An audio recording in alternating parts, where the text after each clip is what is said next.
In this video, I am going to show you how to do the configuration of Fastgate Wi-Fi router configuration. For this purpose, we need to log in the router with the username and password over the web browser. First, I am going to show you how to do the DMZ configuration. For this purpose, you need to select Advanced, then Port Mapping. Otherwise, you can scroll the page, enable the DMZ option, then enter the IP of DMZ server. After entering the IP address, press the Save Changes button.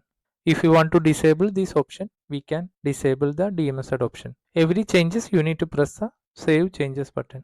Now I am going to show you how to do the port forwarding. For this purpose, use the option Pair Now Port Mapping. Then enter the port forwarding name. Also enter the IP address of port forwarding server. Then select the protocol. Here I am selected as TCP.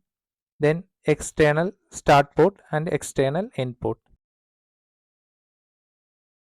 If it is TCP, you can select the TCP. If it is UDP, you can select the UDP. Then press the OK button. If you want to delete the port forwarding, you are able to delete the port forwarding. Also, you are able to edit the port forwarding settings. Now I am going to show you how to change the Wi-Fi name and Wi-Fi password. For this purpose, you need to select the Wi-Fi option, then main network. Here you are able to see the Wi-Fi name and Wi-Fi password. You are able to see 5 giga Wi-Fi name and 2.4 giga Wi-Fi. You can enter the new Wi-Fi name and new Wi-Fi password as we require. Here I am not changing any settings. If I am changing, the present connected Wi-Fi devices will be disconnected automatically. We need to reconnect. We need to connect with the new Wi-Fi details. Thank you for watching this video. If you like the video, please press the like button, share and subscribe.